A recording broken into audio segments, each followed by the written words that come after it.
Good afternoon, good afternoon, good afternoon. This is How Goes the Hour with the NAACP Maryland State Conference. This is Willie Flowers talking to you. I'm glad to jump in today.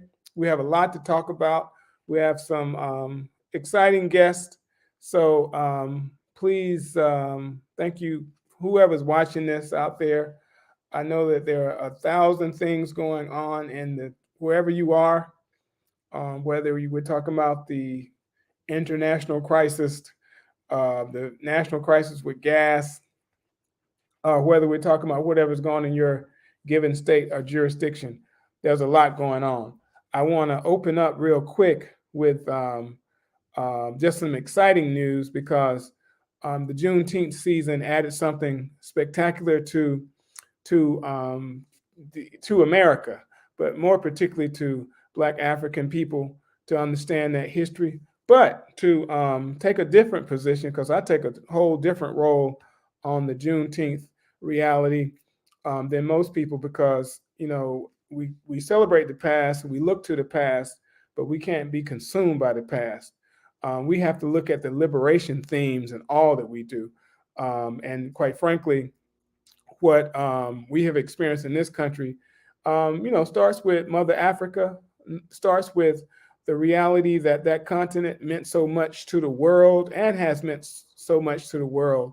But we must draw a connection now between Mother Africa and everything that happened in this Western Hemisphere, whether we're talking about America, whether we're talking about Central and South America, whether we're talking about the Caribbean islands, our blood, our sacrifice, the sacrifice of our ancestors can never be forgotten. But we have to pick up on what they have left for us. And whether you're talking about the Haitian Revolution, you're talking about the skirmishes in on the continent of Africa, whether you're talking about, like I said, Central and South Africa, everywhere African people assemble, we have to remember that. And Juneteenth is a celebration of it in this America because everybody knows the story now about the delayed emancipation of pretty much folks in Texas and their diligence to celebrate that for years before the rest of the country jumped on. But one thing that's missing from that conversation is the reality of the Emancipation Proclamation that followed the President Lincoln emancipating the people in Washington, D.C. And a lot of people don't know about Washington, D.C.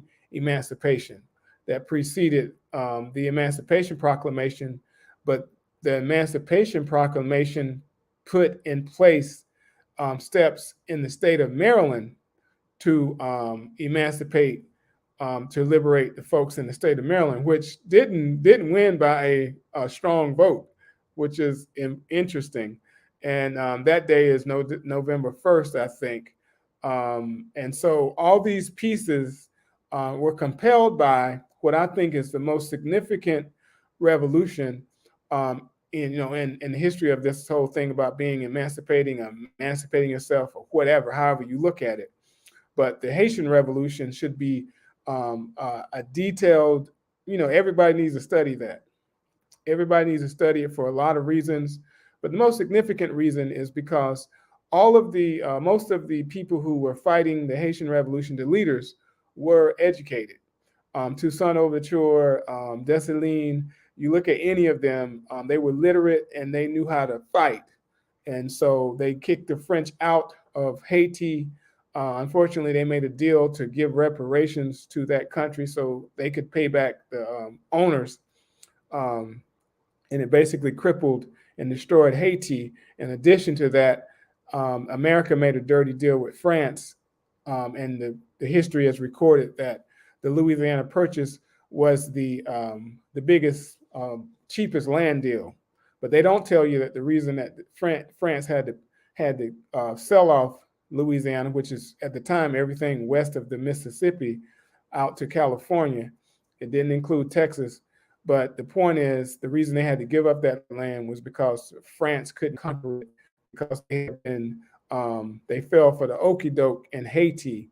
And so all of this should be recorded because it adds the impact of slavery in America, meaning that America knew that with these literate French Africans who could speak French in Haiti, they didn't want Americans, African slaves, enslaved people in America to be literate. So they did everything they could to squash out education, to squash out them understanding what Anglo-Saxons themselves were inspired by, and they were inspired by stories like that come out of whatever you read it, wherever you read it. Nobody is trying to celebrate the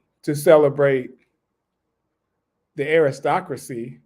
The stories of Spartacus, for example. Spartacus was enslaved, but he came from the bottom and shook them up. And all these details about how you get your motivation is based on that. It's not based on a king being more of a king. It's based on the outcasts being toppling the king, and they did not want African people to know those stories. And so I want to just lead in with that and to say that we celebrate Juneteenth not because of what happened in 1865, but because it should be a reminder that this delayed liberation is some BS, and you got to free yourself. And what I mean by delayed liberation, to bring it into focus and to right now, we had a 4 years of a president who tried to oppress Muslims, had tried to oppress and ban Mexicans, and did if he had it if he had his way, he would have went farther to oppress, and quite frankly, he did, because he supported every anti-African American effort, any effort that looked like it was demonizing, destroying Black African life. He supported that crap too.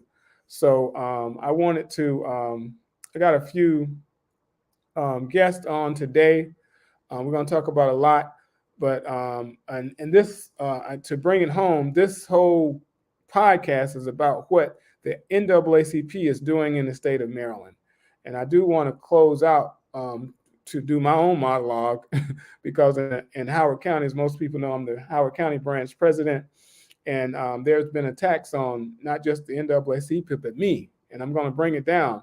And I'm going to open this by saying that anybody who wants to say something about me on these podcasts and about on these Facebook, and you can write what you want, say it to my face, because I'm going to bring it in a nutshell.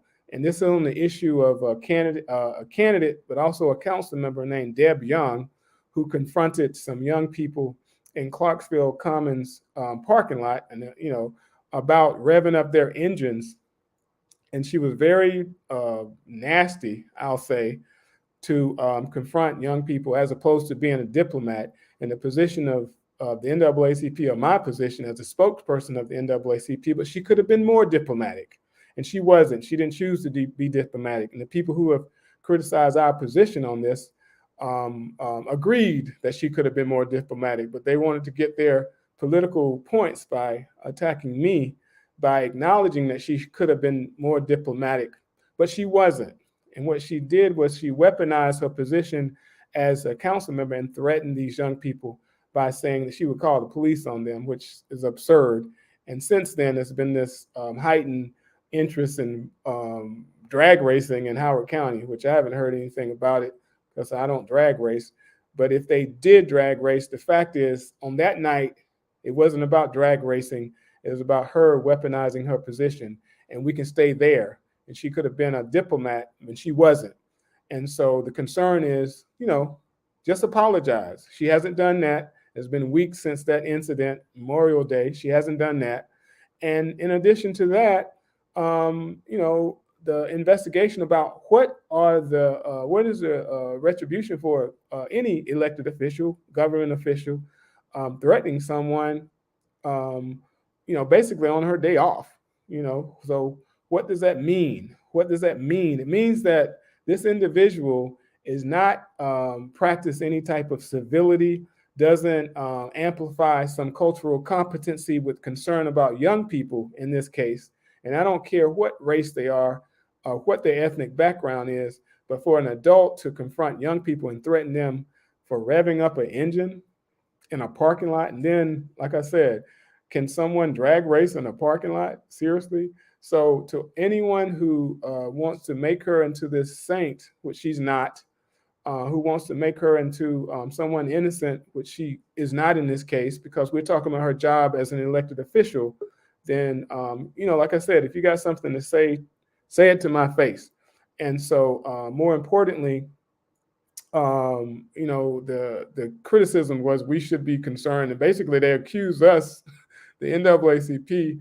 Unfortunately, there was a situation where a young man, a gentleman, was killed and near Mount Hebron High School, which is in Ellicott City.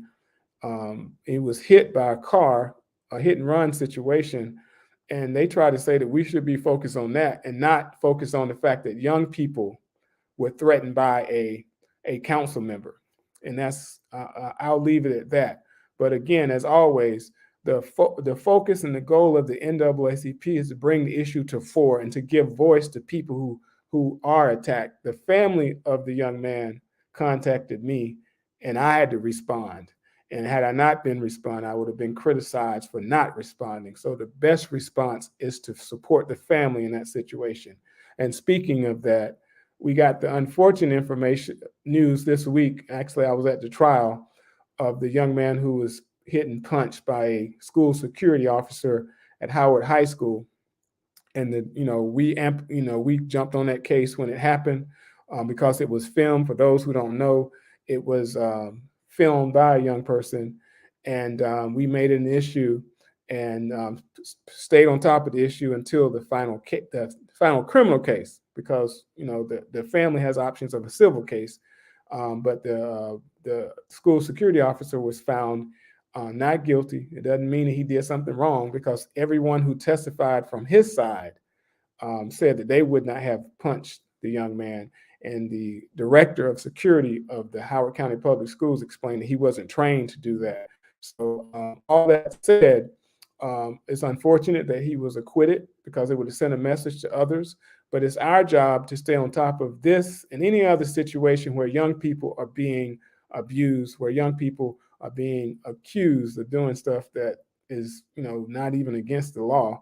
But the point is that we should create an environment, and the NAACP is about environment of enriching young people, embracing young people, and not castigating them. So I wanted to open that up with my brief monologue as the state conference president, but also as the Howard County branch president, so that we can clear the air. And I'm an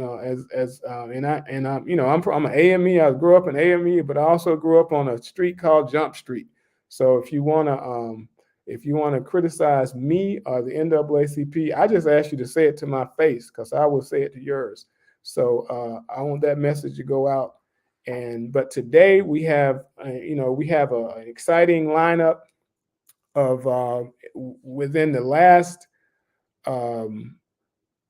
2 years, the NAACP of the state of Maryland has had the opportunity to embrace a new branch, and a situation that nobody ever saw coming. I know I didn't see it coming, but the reality of, if anybody knows about the state of Maryland, one of the farthest reaching counties in the state of Maryland is Garrett County to the west. Then you get down to Worcester County to the east, but Garrett County is to the west. And Garrett County, not of my making, they started a process of chartering a branch in 2020, in the middle of all this. So I don't want to say that it wouldn't have happened without what happened in 2020, but I am happy to say that it did happen. And there's a new branch there, and I'm going to introduce the branch president, and I'm also going to introduce kind of one of the leaders in the center of everything that goes on in Western Maryland, President Tiffany Fisher. And I'm going to bring them on now. We have 3 branch presidents, and this has never happened. So this is historic for everybody. So I'm going to pull them on. I'm going to hit Tiffany Fisher, and then Daphne, and then Fred. Let me see what I got here. How do I get Fred? All right, here's Fred Chavis, not to get mixed up with Ben Chavis. But I want to introduce everybody here. And I'm very, when I do this stuff, I'm very proud because this entire podcast is about debunking the statement that everybody said the NAACP don't do nothing. So I'm happy to introduce folks who are doing stuff consistently, and they're doing it in the roughest part of the state. They don't get no support from the outside. They are really building a grassroots movement in their given counties. And on the stage, we have not just Washington County, but Allegheny County and also Garrett County. And so I'm going to introduce you in that order because to make it easier for myself, when I go to Western Howard County, the first place I go is Washington County. So I want to introduce President Fred Chavis. Yeah, peace and love, everybody. Do you want me to go into my breakdown of our branch and updates? Well, just introduce yourself, man. Okay, well, right on. Fred Chavis, I'm president of the Washington County NAACP. Also, big educator out here in the community, former educator, but I work with the youth quite a bit. Boots on the ground. I believe in being in the trenches.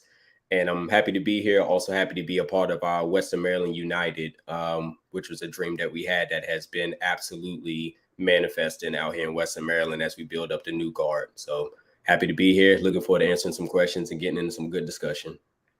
All right. That's Fred Chavis. He's being a little shy. I don't know how he's being shy because he's also working to, because of his education experience about his local county, he decided to run for Board of Education. And that's very significant.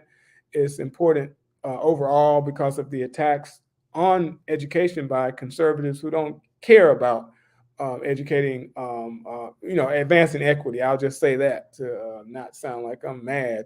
But the point is, he has made a decision to run for public office, and that's huge. He is has a family. Him and his wife are doing the work on the ground, and all that should be considered in what he's doing because it's hard work to be worried about other folks' problems when you also trying to build a family and grow.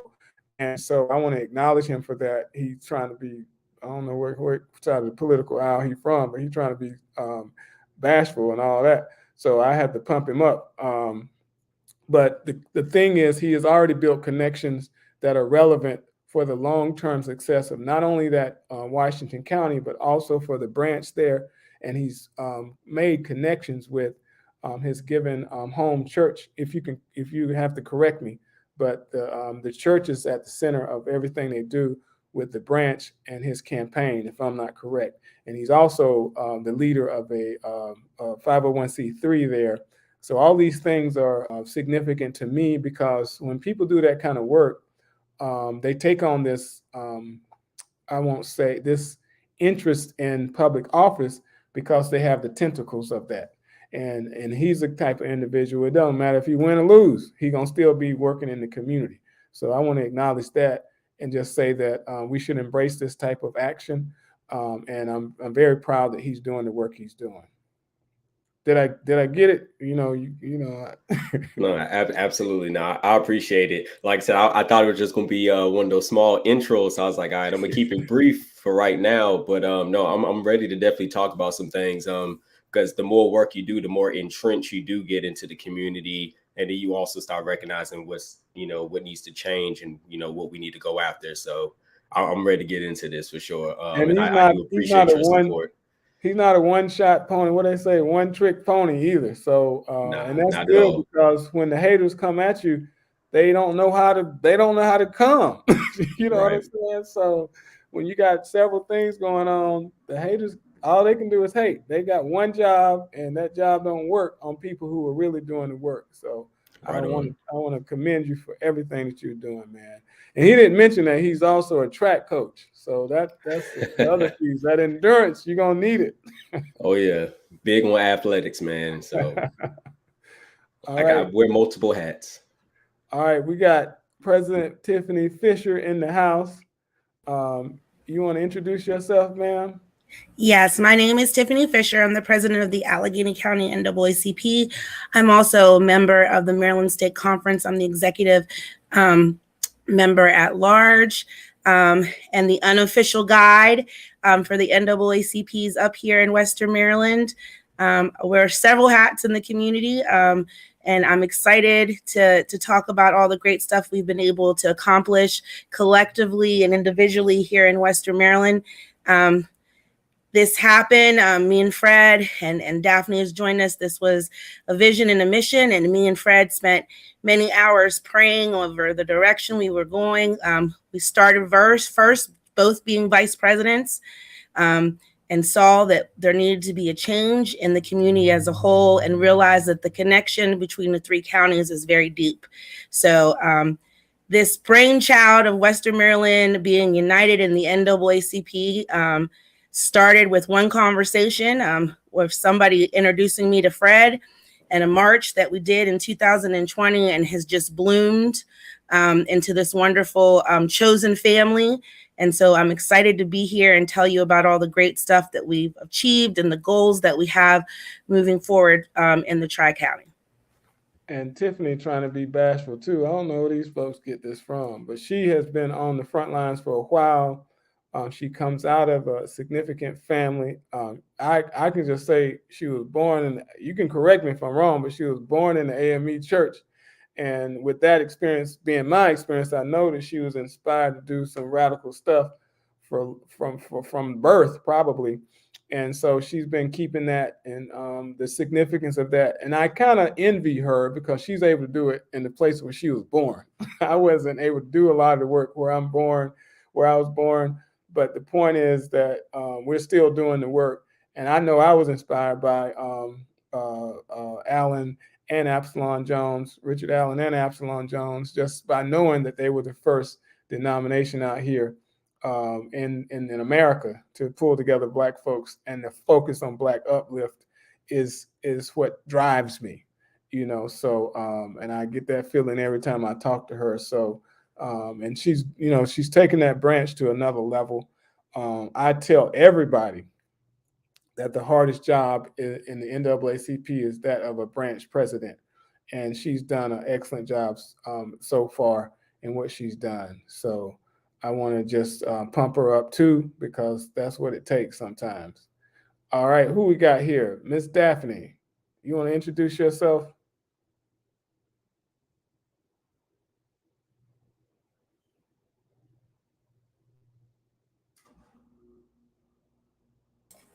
Okay. Yeah, I'm the first president of the Garrett County NAACP, and I am very honored and privileged to be in this position, you know, to get this organization going. Our executive committee, oh my gosh, we have great people. I'd be nothing without them. I love them all. Tiffany has provided a lot of leadership, and Fred as well has provided a lot of support for us. You know, Garrett County's a weird place, and we have about, I'd say 110, 115 members, most of whom would be identified as white. However, we're learning. We are learning. And I am proud to say that we have already gotten a scholarship fund in place for students of color for Garrett College. That was a big advance, I think. And tomorrow morning, we will be doing the groundbreaking for the reconstruction of the Bethel AME Church I'm sure Tiffany will be there. I hope Fred will. I don't know. It's a long ways from Washington County. But to me, it is a symbol of being able to work together toward true truth and reconciliation. And I am proud to be part of this. All right, let's get into that, because I know that that's a huge story, and I'm gonna give Tiffany the floor to kind of frame it, because it's both a story about the history of this country. I mean, I open up talking about some of the discontinuity, but this specific story about Bethel hits home because it speaks to this whole thing about the Red Summer, because there has to be a connection to Red Summer, because during that period of time, it seems like the families were moved out. But at the same time, the story is better captured by someone who is connected to it. So we're going to give President Fisher an opportunity to frame it, and we can discuss it, because there is hope based on this delay of acknowledgement. And quite frankly, this way of white supremacist actions to get people out of a place, which I find absurd. But I want President Tiffany Fisher to kind of frame it for us. Okay, thank you. My family hails from Frostburg. That's what most people think, but we originally started in Garrett County. So I've been able to track a lot of my roots back. My family has the blessing of having Heidi Gardner, who is our second vice president, to be our family researcher. And so I was able to trace her back to Virginia. And then knowing that I've always been from Garrett County because I had great aunts and uncles that were born there, I was also taught that I shouldn't be in Garrett County. And I shouldn't particularly be in Garrett County after dark. So that was passed down from my great-grandmother's generation to my generation. And although I enjoyed the lakes and going to Swallow Falls, it was known that I should not be, in particularly in Oakland. So in 2019, I was introduced to somebody from Garrett County at a mind, body, and medicine workshop. And she actually told me that the church was there and asked who I was. And I told her I was a Harper and that my family was from Garrett County. And when I usually tell white folks that, they get shocked because there's a very small population there and most of them are transferred. And so in short, I was then introduced to the mayor of Mountain Lake Park, Mr. Don Sensel, and was taken up to visit the grounds where the church was and had the blessing of meeting Mr. Yoder. Mr. Yoder is from the Amish community. And as soon as I got out. Well, back up now.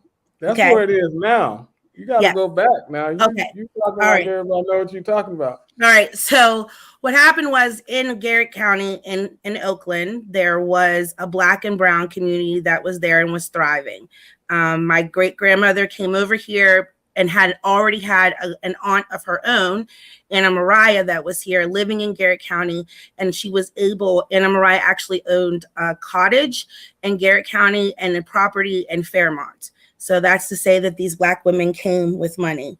My great-grandmother, Hattie Harper, was very versed in different skills, but in particular in horses. She had an affection for them and understood blacksmithing. So when she came from Virginia to meet her Aunt Anna Mariah with two other Black women, they came to this community and built a community that had its own church, had its own school. They even had their own little city hall type of environment. And so if you look into the African American newspaper from that time and place, you'll see articles about their church dinners and activities that this community was doing. What I will note also that it was duly noted when my grandmother, after moving, returned to Oakland in the white newspaper. My aunt, Anna Mariah, unfortunately was found dead in her home. There was a big write-up in the newspaper about that.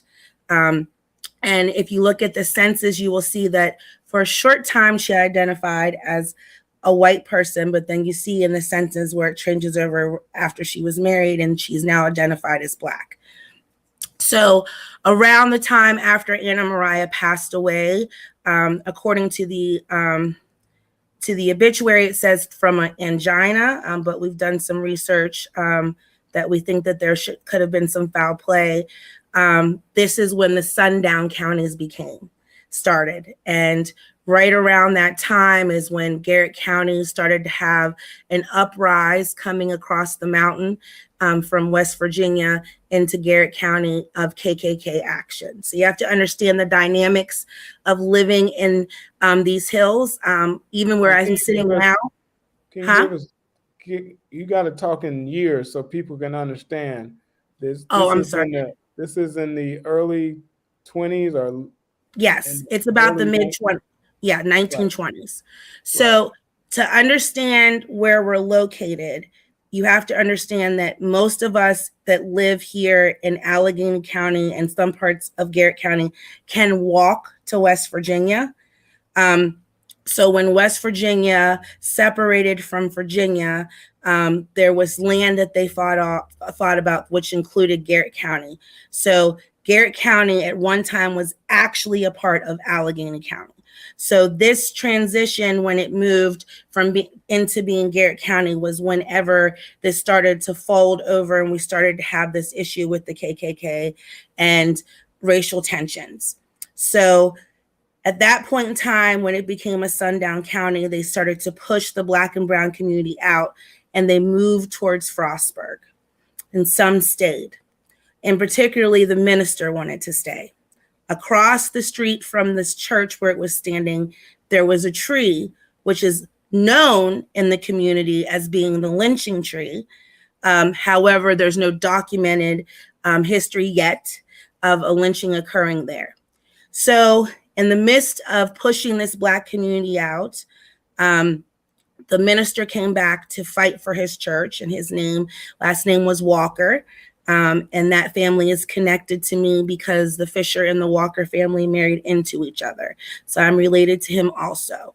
And he was fighting for him to keep the church. What they did is they came in and said that he didn't pay his taxes to have the church there, and they were going to take that property from him. Now, we all know churches don't pay taxes. Right. So while fighting, the mayor at that point in time had a connection with the Amish community. I believe at one time he's a cousin to them. He said, one of the cousins stepped forward, which was Mr. Yoder's grandfather, and said that we will take care of your church.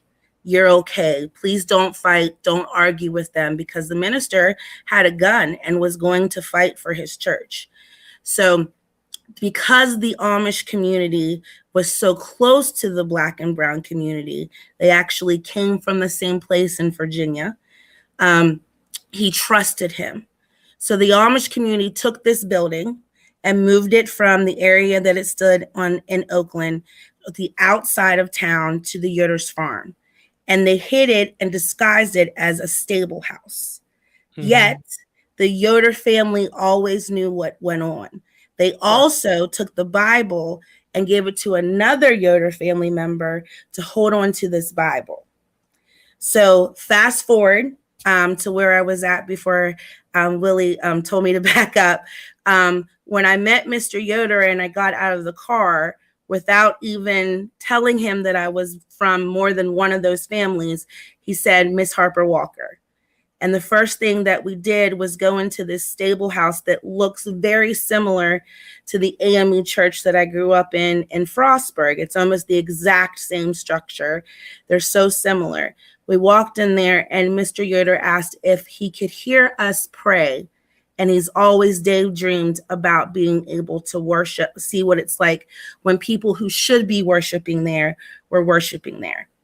After some conversations, and the mayor of Mountain Lake Park, Don Sensel, stepping up, Mr. Yoder decided that he could give that building back to the community so that it could be restored as a museum to tell the true story of the African American, Black and Brown population from Garrett County, and use it to educate not just the people from Garrett County, but in Western Maryland, that we exist everywhere, right? That we built this country. So we were very blessed. About 3 weeks ago, we were able to take some of the descendants up to the church. We joined with members of the Garrett County NAACP, members of the Amish community, and we held a traditional AME service so that Mr. Yoder on his farm can have that experience that him and his grandfather had daydreamed about, and we could bless the building. I will tell you, and I'm sure Daphne will also be able to chime in, it was windy, it was rainy, it was cold, you're in this old building. But at one point in time, it just felt like we were in a regular church. It no longer felt like we were in a stable house. And it was a beautiful moment where we all connected together and what that building was meant for in the eyes of God. And it was just powerful to see the descendants from Oakland, including Don Setznell, whose family wrote the paper, who would have been a part of this white community that was involved with, or at least watched, the Black community get pushed out. The Amish, who protected us and had this beautiful relationship with the Black community, and the descendants coming together. And it was a true testament of what truth and reconciliation and transformative justice can be if you allow it. So now we are at the point where we have taken the building down and we are moving it and breaking ground.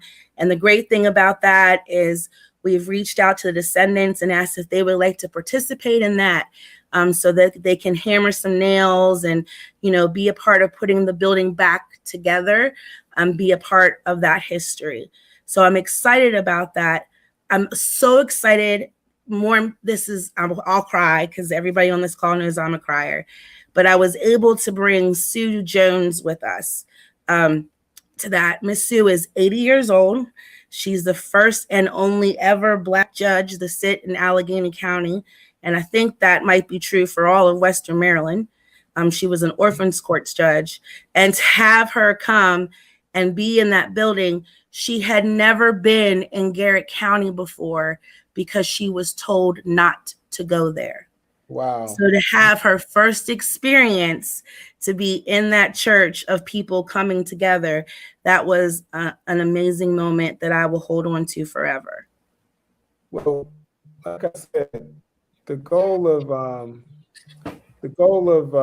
trying to back up to understanding the place, the time, all that is important. And in my experience of going there is I went to the original location of the church, and it's called Fifth and High, like High Five, right? Fifth and High Street, right? And I understand, well, I saw the map, there was a cemetery around the church, and that cemetery was gone. So it's like a neighborhood now. So I assume there's still ancestors interred there. But across the street from where the church was is a white cemetery. I have to mention that they told me the only Black person in there was let me back up. The only Black person, African American, a Black African person, is someone who fought on the side of the Confederacy. I'm just gonna sit that right there, which I find it absurd. I'm glad I didn't go out there because I'd have been in jail. But the point is, it was weird to me that they removed the Black cemetery and the Black church and had a white cemetery there. And then the story that you are explaining unfolded afterwards. So it's all kind of, it's a lot of pieces to this. And, we obviously don't have time, but I am happy, and you can explain what's going to happen tomorrow, because this is important for the rest of the world. I guess you or Daphne can explain what tomorrow means.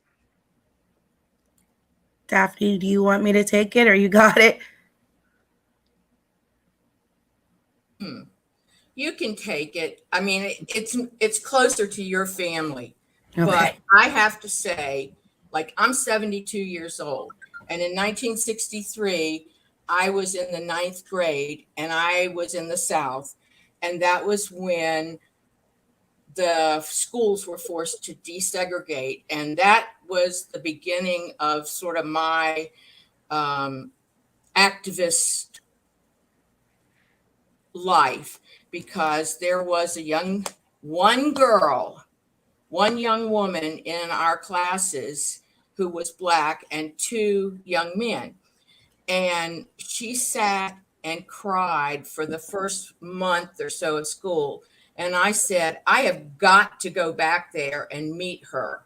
And I did. And we sat together until we got out of that school. What did I find out? In German, you say Mensch ist Mensch, human is human. And that was my first real, because I was, like I said, I was in the South. That was my first real movement into trying to be an activist for equity. Have I always been great at it? No. And I'm not supposed to tell anybody this. Willie said, don't tell. But when I had my DNA analyzed, I got down on my knees and I prayed, please, Lord, don't let me be just one thing. Just, I know what this looks like. And so, that's my privilege, really and truly. But when it came back, I had done it through National Geographic, not like Ancestry or anything like that. They were looking at deep genetic heritage. And it turned out that, yes, I was 39% Northwestern European, and I was 33% African. All right. And it wasn't through the slave trade. It appears to be through the Moors who went to Spain. So maybe that gives me at least half a heart for being. Well, we're not saying that Europeans don't have a heart. We're just saying that the Europeans that ran stuff didn't have a heart, and they didn't believe in God and a whole lot of stuff. So I will say that on the record. If you were enslaving people, you were not a Christian. So what about that one? All I can say is we cannot change the past, but we can learn from it and we can build an equitable future. And I pray that I can be part of that building. And now I'm 72, and here I am, the first president of the NAACP in in Sundown County, Garrett County. So we are a case study in the book Sundown Towns. If you want to read that book, it's very interesting. But I will check it out. What's the name of the book? It's called Sundown Towns. Sundown Towns, and you can get it in audio too. So you can run or you can walk or whatever, and you can still go through that book. It's marvelous. Okay, I also understand that Henry Louis Gates, who grew up right in West Virginia, he made reference to Garrett County being a place not to go to in one of his books. Yes, he did.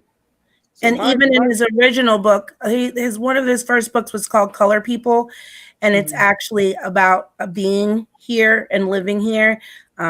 So if you're from here and you're listening to this podcast, you're going to recognize who people are by the stories. So just throwing that out there. But he does talk about not being able to go up past the mill. And for us living here, past the mill would be past Burrell, which is right there in Luke, which is right at the start of Garrett County. And let me put this in context for me, because I'm from Alabama.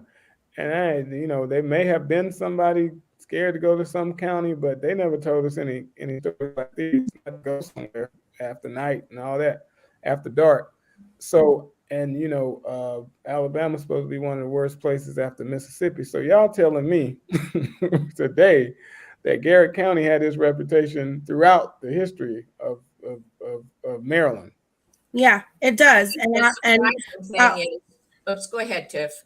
That's okay. I just celebrated a birthday. I'm 42. So I'm an 80s baby. I'm an 80s baby. And I will tell you that my life in my life, there, not just in Garrett County, but in other parts of the borders of Pennsylvania and West Virginia and Allegheny County, we weren't to go there. I say this to people all the time, that we are put in these bubbles. I apologize. My dog's barking. I apologize.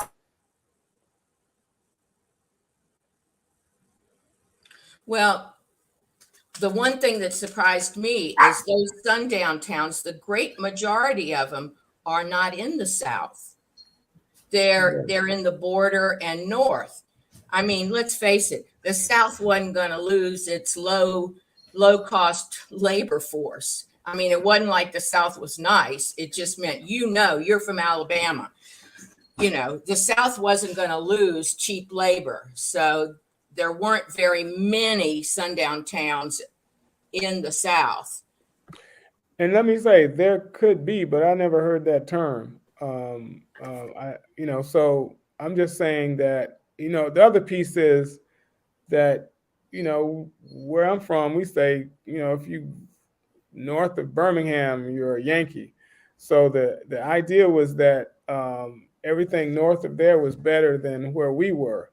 But you're kind of letting me know that that's a myth. No, that's a far from the truth. So my mother-in-law, she just turned 77 yesterday, and she lived on a place here called Hill Street, which is a street on a big hill that you can look across and see the other mountains. And so we have a mountain here in Allegheny County called Irons Mountain, which we are also told not to go up on because it's the KKK traditionally meets there. Nowhere. Yeah, basically. And so she remembers seeing burning crosses, just burning up there, and their church is there. And I will say this openly, that the KKK is still alive and well within Western Maryland. They meet regularly. We've gotten flyers given to us. There was a huge push to build them up when Trump was in office. So when we talk about doing the grassroots work here, and just talking about the church, for the first year or so, we had to be very tight-lipped about what we were doing, not just to protect us, but also to protect Mr. Yoder and the Amish community. It is not So when you go down, and Willie gets on me about that, I say down there, downstate, right, down the road. When you go down there, the type of racism that we hear you guys explain to us there is what we mostly would identify as systematic racism. But here in Western Maryland, it is nothing for a child to be called a racial slur at school. It still happens. I step out my door and have people say things. We have people riding around with Confederate flags hanging out of the back of their pickup trucks. It's not unnormal to see a sign in somebody's property that says no N-words allowed. And so we have lived in this community in Western Maryland in separate but unequal bubbles, in the sense of they don't bother us and we don't bother them. And I tell this story often because it still baffles me. The KKK, and I believe it was in 2015 or 16, had a rally here at Allegheny County on Washington Street. And at that point in time, most of the community was at down over the hill at a festival grounds doing a back to school giveaway. And so we heard that they were here, and a bunch of the members of the community, including our white allies, went up to the hill to tell them to leave. Now, there was only about 20, maybe 30 max of them there. But there was this little old white lady that had to be somewhere around 70, 75 years old. I remember her distinctly because what she was screaming at them while the rest of us were yelling things like leave or not here is, you leave our N-words alone. They don't bother us and we don't bother them. And you giggle about that. But I was almost floored, like, do I correct her? Is this a teaching moment, or she's defending us? What's going on? But the truth is that has been what we live in. We don't bother them, they don't bother us. There's good ones of us and good ones of them, and we worship separately. And there are certain white people that have become a part of the Black and brown community, and they can come into our bubble. And there's certain Black people that have found their way into their community by some shape or form. And other than church and work and some community programs, we don't exist together. So you're saying that you're basically segregated, which, you know, I don't think that's unusual, because I think every community is. You associate with people who know you, or you have something in common with, but you're saying this is kind of some de facto segregation? Yes, very much so. And you also have to remember, I tell everybody that we're 50 years back up here. And I think I'm giving grace, and Daphne and Fred will agree with that. I'm Black and I'm from here. So people that are from here can look at my face, they know who I'm related to. But Willie, if you come here, you don't look like us. So not only are the white people, but the Black people are also going to ask, why are you here? Where did you come from? Why did you move here? Now, we've seen a shift in that when the prisons came, and some more job opportunities with the marijuana factories and stuff came, where more Black and brown people are starting to come into this area. But it was not uncommon for my grandma to step up on her porch and ask, why are you here? So tell me this, are you accepted if you have, you know, you're there for a new job and starting a new life? I mean, are you accepted? If you're accepted, if you start to be involved within our space. So if you join the church, if you start, you know, football is ridiculous here in Western Maryland. If you join football or basketball, but unless you latch on, and then you become a part of that family, so you're accepted. So I've been pulled over before and by two police officers, and the one officer was going to give me a ticket, and the other officer comes up and he says, "Oh, that's Miss Harper," which my name is Fisher, but the Harper is a prominent family that I come from, and I don't get a ticket. And it really, honestly, is very much Mayberry in that way. And in the same way with Garrett County, when they had me and Fred went up there to support them with the march because a young man was murdered. And nobody was looking for his body. And we went to bring some water to some of the other protesters. I was followed completely out of Garrett County for dropping off water, and not just by the Garrett County police, by the state police officers. So the only person on here not from Western is Fred, right? So Fred, how's your transition been? Well, I first wanted to get back into like the sundown towns, because I think a lot of us look at that as a thing of history, and like that's where it remains. It may not be the same signs that's right outside of a town that's blatant, you know, letting you know, but we've moved on to sundown neighborhoods, sundown streets. You know, even when me and my wife was living in North Carolina, like there were certain neighborhoods that we would go to, like we would walk our dog around and we would be followed in those areas. There were certain areas we would drive at that we would get pulled over at. And so it became one of those things where it may not be a sundown town, but a lot of the neighborhoods resemble that, where they don't want Black people around or even walking in there. And police are quick to show up and they're quick to react to that. And so what I tell people now is, you know, I have copies of the old green books, and, you know, it's one of those things where if we're traveling out, we need to make sure that we're being safe and that we're being vigilant, and that we're also letting people know where we're going, because people are still disappearing out here. And so it is still that fear. Like, for instance, I can't say I want to go on a road trip across the states and, you know, and just get out there and just do it, because I have to think about our safety. I have to think about the fact that we may come through a town or some road or some neighborhood or something that we're not welcome at, and we may not come back. And that still remains today. And so even with me making the transition out here, you know, we started out first Baltimore, DC, like we were staying in different areas. But I'm gonna just be real. The summer that we moved down, me and my wife actually stayed in a whole bunch of Airbnbs. And we were staying in different counties while we was waiting on our house to close. And so we got to stay in all these different neighborhoods, and that there would be some spaces where I would go for a walk. And man, it got to the point where I was like, I'm not going out for no walk no more. Let me go back in. Black men, we can't go out jogging out here in areas we don't know about. It's just like that. But you got to really experience the difference out here. And I started coaching football. That's how I actually got entrenched into the school system. I started out coaching football at Hancock. And I would actually get tailed by police when I was out there. So it got to the point that, all right, look, if we're going to have these late games, because Hancock's schedule is much different than the rest of the county, meaning we play schools in West Virginia. We go to 100 West Virginia. You're talking about a 3-hour drive out here. I'm the only Black man in this entire stadium. And, you know, there's Confederate flags out, people drinking beer, watching the high school games. They're calling me the N-word. Like, I mean, it's just floating through the stadium like it's nothing. That was like my real first experience out here in Western Maryland. And there are still areas that I don't travel out to. Like me and my wife were very vigilant where we're even staying at. But like areas that there's just plenty of areas out here that I just, for fun, I'm not going to travel out there. For a movement, we would definitely make it happen. But we have to be that mindful of what's going on out here. Because like I said, the sundown town signs may not remain, but the spirit is still there. So you mentioned the Green Book, and that's been kind of something to reflect on.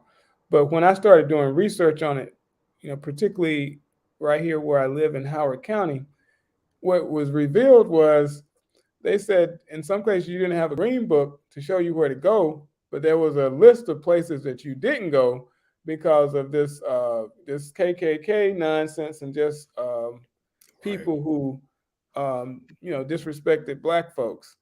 Is that kind of what you learned about it up your way? Yeah, I figured out the areas that I definitely won't go. Like I said, if me and my wife want to go out for a night on the town or something like that, we know exactly where we're going at. We're not going out to any area that we're not familiar with, or we're not going out to any area that we've been warned of.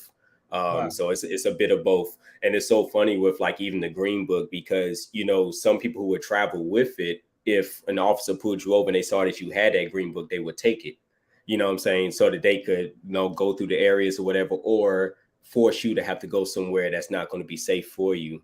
And so you had all of these different things going on.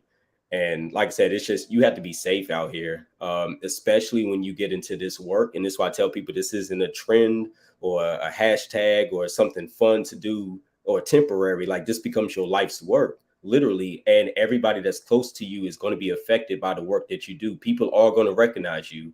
People are going to target you. And you got to be able to take that brunt and still keep moving forward for the people.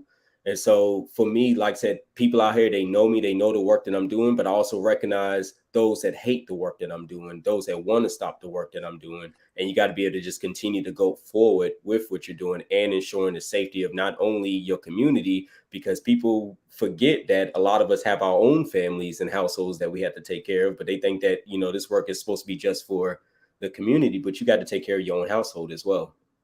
Now, I also, and every time I've been there, even though you have all this backdrop, there, I think Tiffany likes to use the word allies.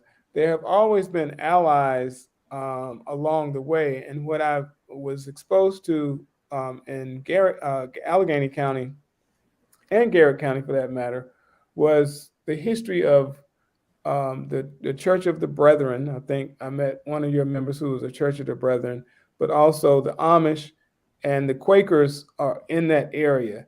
Y'all have any experience with them and their history of support of basically they were against being with the racists, you know, and to the embrace of Black folks. Y'all have a sustained relationship with any of those areas? Growing up here, I will tell you, the Amish and Mennonite community have also always had a place in the Black community. And particularly in one of the Black neighborhoods in South Cumberland, the Mennonites put their first church there. And I can remember fondly, her name was Miss Alma. She's still up and kicking. And I believe she's 92 years old, knocking on the doors and checking on us and creating safe spaces for us.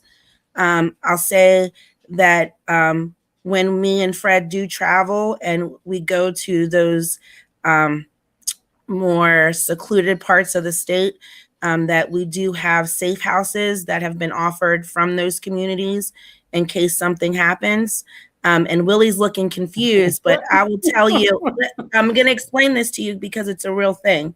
So just 3 weeks ago, all 4 of my tires were slashed. I made a comment at a recent city council meeting this week and just simply asked the question if something was systemic racism. And I've received 3 threats to my life. Now, this is the type of, when we talk about AJ Wright, who is the young man who was murdered in Garrett County, and they refused to look for him, and they staged his death. And it wasn't for Fred, myself, and some folks from our team in Garrett County going up there and forcing the sheriff's department to do anything, and working with his father, they would have never even allowed us to find his body, which was found in a place that supposedly they looked at for 13 hours, only about 200 yards away from the car that they initially had found. So when you talk about doing that and moving, you have to remember what Western Maryland looks like. There are pockets where there is nothing but forests. There are pockets where people have intentionally built their houses in the middle of acreage upon acreage of nothing else. So when you go back into these mountains and these secluded places, no one can find you. There's no cell phone service still. We have places here that still don't have the internet, which with virtual school you can see that they're trying to fix that, but we do. And so, and everybody knows everybody.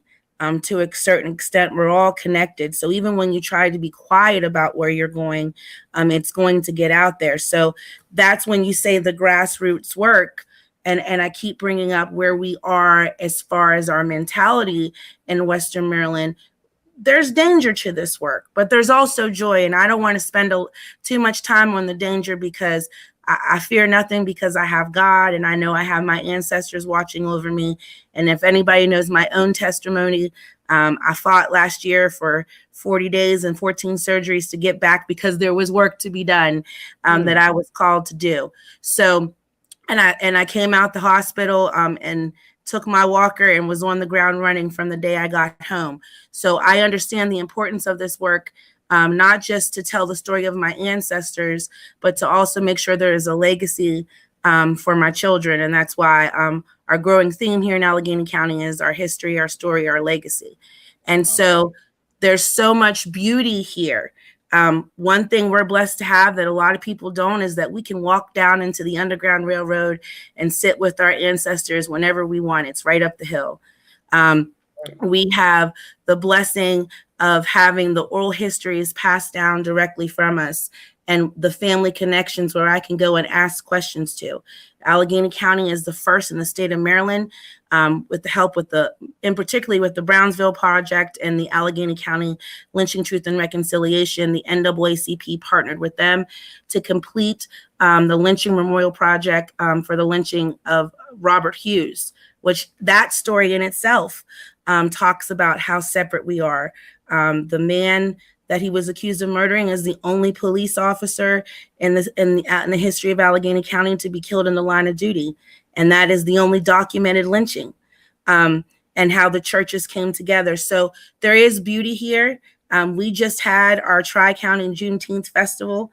It was a three-day festival, and we're very proud of that. We were able to have tons of people come out, and we have the support of white allyship and of the different churches and different groups and the Pride community.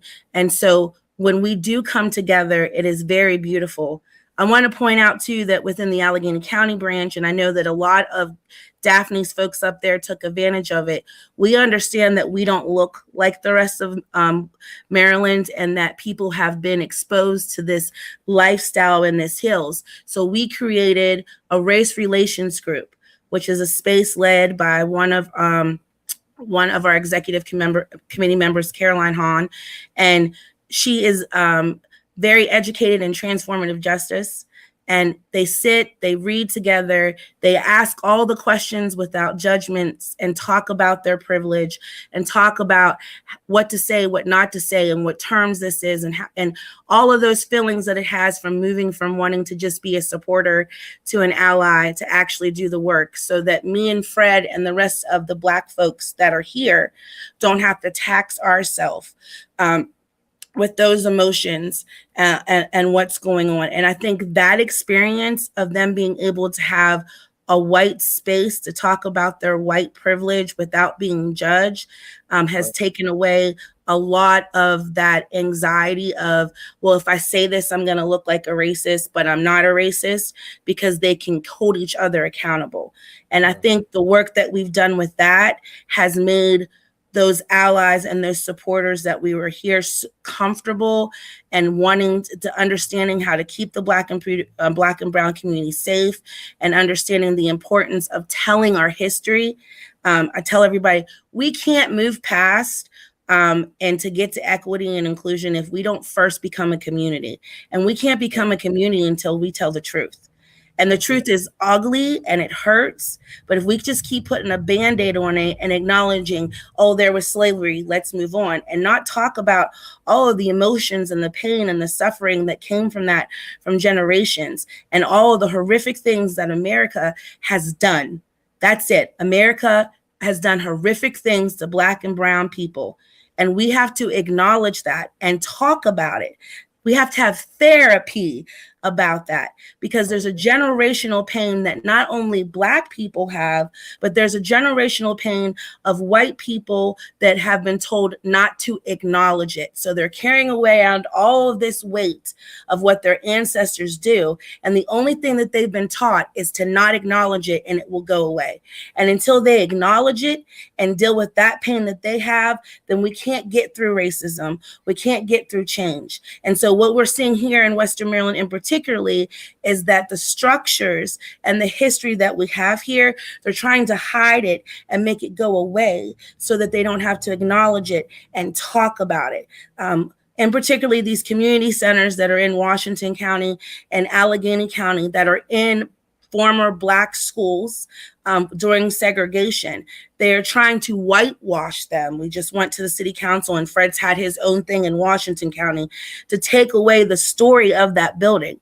And although there's a horrible story of that building of how we had to live separate and equal, there's beauty in how my community came together and took children from the outskirts of Garrett County, West Virginia, throughout Allegheny County, and held them in this neighborhood sleeping on couches and beds and chairs during the week so their children could be educated, fed them, and there were white people that helped transport them. So I think we have to talk about our history to understand our future, and I think sometimes we drop the ball on that. All right, that's a good place to seal it up. You created several different shows for the rest of our lives. We're gonna stay in touch with y'all. Certainly hope to have you back on again. Y'all young enough to take this thing to another level. So the stories that you have, please document them so we can let the rest of the state know what's happening. And this was a good start to that. I just wanted to have the introduction, but hopefully we can document your success. And tomorrow, what's going to happen tomorrow? Y'all keep talking and y'all ain't talked about that. The groundbreaking ceremony. So we will meet together with the descendants, our folks from Garrett County NAACP, some of the members of the Amish community, and we will break ground at the new site of what will be the African American Bethel AME Church Museum that we will and start to do the work. So we're very excited. If those that are listening are nearby, want to join us, it starts at 9:00. First United Bank has been so gracious to supply a breakfast afterwards so we can get together in community and talk. And I will be speaking and telling the story of my ancestors there. We'll have a minister bless the grounds. And so we're very excited about that. Y'all gonna let us pour libations to the ancestors? Yes, we are. All right, I'll bring the libations. Thank you for calling this meeting. Thank you for calling this meeting, because I feel like this pulls us into the whole state conference. Oh no, y'all been there. Trust me. Trust me, Tiffany is taking care of that. So, so let's make this happen. I'm trying to get up there tomorrow morning by 9:30. Y'all got it. Yeah, it's at 9:30, right? Yes, it starts at 9:30. Yeah, so I'm gonna do my Hey, best. can to I get up just there. add one more thing real quick? Go ahead. I know for the sake of time, just 2 minutes, if that's all right. ahead. Like I said, I am appreciative of the call and everything like that. Because like I said, when we do this work, we do focus a lot on the systemic pulls on us. But, you know, part of the NAACP work and part of setting up this new guard is also that sometimes we're going to collide with people who look just like us, that are taken from us, that are hurting our community. And I know that Tiffany had mentioned the community centers earlier. We are dealing with principalities. We're dealing with groups and organizations that are taken from our community centers here in Washington County, Robert W. Johnson Community Center to be exact, and going all the way out to Cumberland. And they are hurting what we're trying to build for our youth.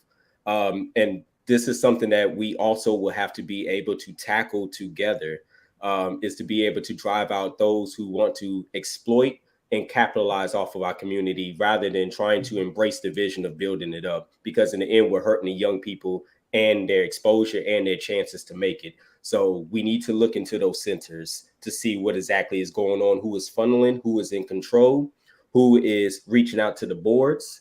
And that's what we need to be looking into, because now it's not the time for us to play games and olive branches and all these different things. If you're hurting the community, then you're against us, and we have to be able to combat that. You need to be exposed. And I'm You happy need to that be y'all are doing exposed. things with these segregated schools, because this what happened. I don't know the story about Washington County, but I know in my neighborhood, the school in our neighborhood was totally neglected when the schools integrated. And in Howard County, we have the situation of actually Harriet Tubman High School, which was the only high school built by Howard County. And as soon as they desegregated, they just shut it down. They gave it to the county. It sat there as a storage place for years. And luckily, because of a lot of people working at it, it's going to open up next month as a cultural center, Harriet Tubman Cultural Center. So it's interesting that all this is happening across the country. But if you don't stay on top of it, it won't happen. So I think that we have another show about kind of the rebirth of these spaces, because it is about land. It is about the fact that those locations were selected because they were in neighborhoods. And to take them out of the neighborhood had an impact that we don't discuss, but it did. So I'm proud of the work y'all are doing in all these spaces. And it's I know that this Brownsville project is kind of a part of that, as well as what's happening with Bethel. And I'm just happy for y'all. So keep up the good work. Stay motivated, stay protected, you know, and continue to do the work. And I just want to thank y'all for even considering connecting with the NAACP. I tell everybody I'm the president of the state conference at the right time in history. And so, because there's so much going on, and I'm proud to say that I know y'all. All right. Anything y'all want to close with? Thank you so much. Thanks for all your support. All right. Thank you. And I'll see y'all tomorrow at 9:30. All right. Thank you. God bless. All right. Thank you. Take care. Peace. Bye.